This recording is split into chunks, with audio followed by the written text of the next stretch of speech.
जय हिंद साथियों, स्वागत है आपका हमारे इस नए वीडियो में। आइए आज हम लोग पूर्व मध्यकाल 800 से 1200 ईस्वी के बीच के राजपूत काल के कुछ ऑब्जेक्टिव क्वेश्चंस को सॉल्व करेंगे। तो आज हम लोग राजपूत काल क्या था उसके विषय में जानते हैं और राजपूत काल के 25 ऑब्जेक्टिव क्वेश्चंस को हम लोग सॉल्व करेंगे। तो चलिए बढ़ते हैं हम लोग अपने वीडियो की ओर। और राजपूत काल क्या था हम लोग उसके विषय में पहले जानते हैं। हर्षवर्धन की मृत्यु के बाद उत्तर भारत में विकेंद्रीकरण की प्रक्रिया तेज हो गई। किसी शक्तिशाली केंद्रीय शक्ति के अभाव में छोटे छोटे स्वतंत्र राज्यों की स्थापना होने लगी। 7वीं से 8वीं शताब्दी में उन स्थापित राज्यों के शासक राजपूत कहे गए। उनका उत्तर भारत में 12वीं सदी तक प्रभाव रहा। भारत के इतिहास में यह काल राजपूत काल के कहलाता है, राजपूत काल के नाम से जाना जाता है। ठीक है। और इसमें अलग अलग वंश हुए, जैसे गुर्जर प्रतिहार वंश, चौहान वंश, गढ़वाल वंश, मालवा का परमार वंश, गुजरात का चालुक्य वंश, बुंदेलखंड का चंदेल वंश, चेदिका राजवंश, बंगाल के पाल एवं सेन वंश। तो कुछ राजपूत वंश हुए और उन्हीं का शासन रहा 1800 से 1200 ईस्वी के बीच में। चलिए हम लोग बढ़ते हैं आज के ऑब्जेक्टिव क्वेश्चंस की ओर। और आज का हमारा पहला क्वेश्चन है, गुर्जर प्रतिहार वंश की स्थापना की थी। तो गुर्जर प्रतिहार वंश की स्थापना किसने की थी? नागभट्ट प्रथम, वत्सराज, हर्षवर्धन, मिहिर भोज। तो इसका सही आंसर हो जाएगा नागभट्ट प्रथम। गुर्जर प्रतिहार वंश की स्थापना किसने की थी? नागभट्ट प्रथम ने। आज का हमारा दूसरा क्वेश्चन है, महान प्रतिहार राजा थे धर्मपाल, हर्ष, मिहिर भोज, महेंद्र पाल। तो इसका सही आंसर हो जाएगा मिहिर भोज। ऑप्शन नंबर सी, मिहिर भोज महान प्रतिहार राजा थे। अगला क्वेश्चन है हमारा, राजशेखर किस प्रतिहार शासक के दरबारी कवि थे? महेंद्र पाल प्रथम, नागभट्ट प्रथम, मिहिर भोज, नागभट्ट द्वितीय। तो इसका सही आंसर हो जाएगा महेंद्र पाल प्रथम। महेंद्र पाल प्रथम राजशेखर प्रतिहार शासक के दरबारी कवि थे। बढ़ते हम लोग आज के अगले क्वेश्चन की ओर। निम्नलिखित में से कौन सा शासक गुर्जर प्रतिहार राजवंश से संबंधित नहीं है? महेंद्र पाल प्रथम, देवपाल, भरत भट्ट प्रथम, नागभट्ट द्वितीय। तो इसका सही आंसर हो जाएगा कौन सा संबंधित नहीं है? महेंद्र पाल प्रथम, देवपाल, भरत भट्ट प्रथम, नागभट्ट द्वितीय। तो इसका सही आंसर हो जाएगा भरत भट्ट प्रथम। Option number C. आज का अगला क्वेश्चन है हमारा, निम्नलिखित में से किस शासक के काल में बगदाद का यात्री अल मसूदी भारत आया था? महिपाल प्रथम, नागभट्ट तृतीय, गोपाल, जयसिंह, सिद्धराज।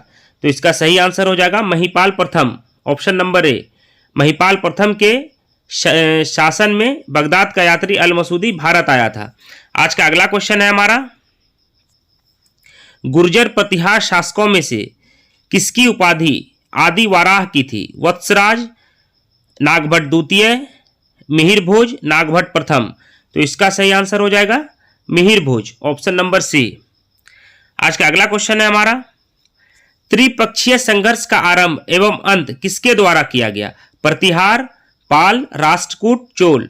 तो इसका सही आंसर हो जाएगा प्रतिहार। Option number A. बढ़ते हम लोग आज के अगले क्वेश्चन की ओर। किस पर स्वामित्व के लिए पाल प्रतिहार एवं राष्ट्रकूट के बीच त्रिपक्षीय संघर्ष हुआ? त्रिपक्षीय संघर्ष किसके किसके बीच हुआ था? पाल, प्रतिहार एवं राष्ट्रकूट के बीच। तो किस पर स्वामित्व के लिए पाल, प्रतिहार एवं राष्ट्रकूट के बीच त्रिपक्षीय संघर्ष हुआ? पाटलिपुत्र, कन्नौज, दिल्ली, पंजाब। तो इसका सही आंसर हो जाएगा कन्नौज। कन्नौज के लिए त्रिपक्षीय संघर्ष हुआ था। बढ़ते हम लोग आज के अगले क्वेश्चन की ओर। निम्नलिखित में से कौन त्रिकोणात्मक संघर्ष का हिस्सा नहीं था? प्रतिहार, पाल, राष्ट्रकूट, चोल। तो इसका सही आंसर हो जाएगा चोल। Option number D. ये तीनों त्रिकोणात्मक संघर्ष यानी त्रिपक्षीय संघर्ष का हिस्सा था, प्रतिहार, पाल और राष्ट्रकूट। बढ़ते हम लोग आज के अगले क्वेश्चन की ओर। त्रिपक्षीय संघर्ष की पहल किसने की? वत्सराज, धर्मपाल, ध्रुव, नागभट्ट द्वितीय। तो इसका सही आंसर हो जाएगा वत्सराज। Option number A. बढ़ते हम लोग आज के अगले क्वेश्चन की ओर। निम्न में से किस प्रतिहार राजा ने प्रमाण की उपाधि ली थी? मिहिर भोज, वत्सराज, राम भोज, नागभट्ट द्वितीय। तो इसका सही आंसर हो जाएगा मिहिर भोज। आज का अगला क्वेश्चन है हमारा, मिहिर भोज राजपूतों के किस कुल से संबंधित है? प्रतिहार, राठौर, चौहान, परमार। तो इसका सही आंसर हो जाएगा प्रतिहार, ऑप्शन नंबर ए। मिहिर भोज राजपूतों के प्रतिहार कुल से संबंधित है। बढ़ते हम लोग आज के अगले क्वेश्चन की ओर। निम्नलिखित में कौन सुमेलित नहीं है? एक तरफ गुर्जर प्रतिहार शासक दिए गए हैं, दूसरी तरफ कालकर्म दिया गया है, यानी कब से कब तक उनका शासन रहा था। नागभट्ट प्रथम 730 से 756 ईस्वी, ये सही है। वत्सराज 775 से 800 ईस्वी, ये भी सही है। नागभट्ट द्वितीय 800 से 833 ईस्वी, ये भी सही है। कह रहा है कौन सुमेलित नहीं है, तो मिहिर भोज 950 से 1000 ईस्वी, ऑप्शन नंबर डी इसका सही आंसर है। बढ़ते हम लोग आज के अगले क्वेश्चन की ओर। गढ़वाल वंश का संस्थापक कौन था? चंद्रदेव, गोविंद चंद्र, जयचंद, नागभट्ट प्रथम। तो इसका सही आंसर हो जाएगा Chandradev, option number A. Garhwal वंश का संस्थापक कौन था? चंद्रदेव। बढ़ते हम लोग आज के अगले क्वेश्चन की ओर। गोविंद चंद्र गढ़वाल की रानी कुमार देवी ने धर्म चक्र जन विहार कहाँ बनवाया? बोधगया, राजगृह, कुशीनगर, सारनाथ। तो इसका सही आंसर हो जाएगा सारनाथ। सारनाथ में धर्मचक्र जन विहार की स्थापना करवाई थी गढ़वाल की रानी कुमार देवी ने। बढ़ते हम लोग आज के अगले क्वेश्चन की ओर।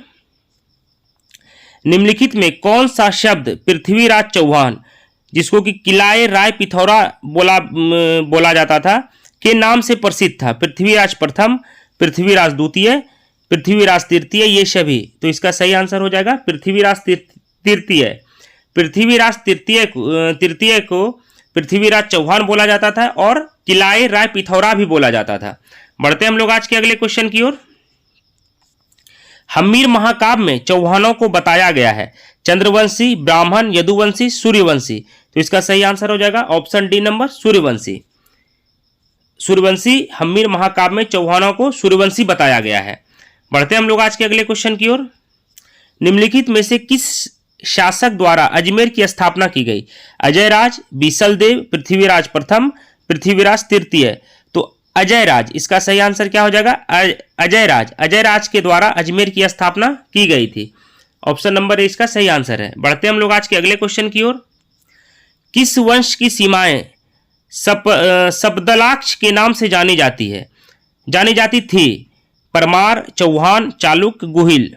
तो इसका सही आंसर हो जाएगा चौहान, ऑप्शन नंबर बी।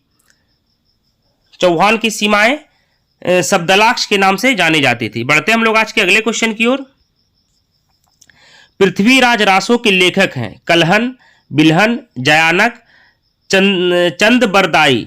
तो इसका सही आंसर हो जाएगा पृथ्वीराज रासों के लेखक कौन है? Chandbardai, option number D. बढ़ते हम लोग आज के अगले क्वेश्चन की ओर। पृथ्वीराज विजय का लेखक कौन है? चंदबरदाई, पृथ्वीराज चौहान, जयानक, जयचंद सूरी। तो इसका सही आंसर हो जाएगा जयानक। जयानक ने पृथ्वीराज विजय की पुस्तक लिखी है। बढ़ते हम लोग आज के अगले क्वेश्चन की ओर।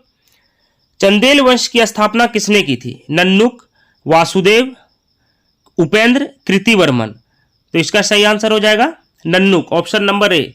चंदेल वंश की स्थापना किसने की थी? नन्नुक ने की थी। बढ़ते हम लोग आज के अगले क्वेश्चन की ओर।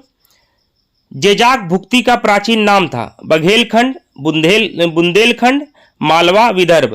तो इसका सही आंसर हो जाएगा बुंदेलखंड। बुंदेलखंड का प्राचीन नाम जेजाक भुक्ति था, नहीं, जेजाक भुक्ति का प्राचीन नाम बुंदेलखंड था।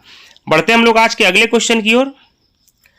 आल्हा उदल संबंधित थे चंदेरी से, विदिशा से, महोबा से, पन्ना से। तो इसका सही आंसर हो जाएगा महोबा से। आल्हा उदल कहाँ से संबंधित थे? महोबा से। और आज का हमारा अंतिम क्वेश्चन है, खजुराहो में स्थित मंदिर का निर्माण किसने किया था? होलकर, सिंधिया, बुंदेला राजपूत, चंदेल राजपूत।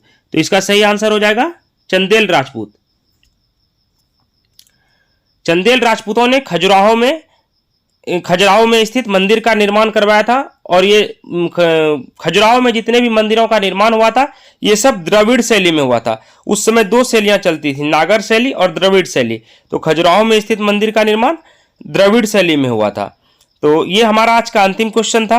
अगर आपको हमारा वीडियो पसंद आया हो तो लाइक, सब्सक्राइब और शेयर कर दें अपने दोस्तों के साथ। और अगर कोई त्रुटि रह गई हो तो आप हमें जरूर बताएं ताकि हम इसमें सुधार करने का प्रयास कर सकें। बहुत बहुत धन्यवाद।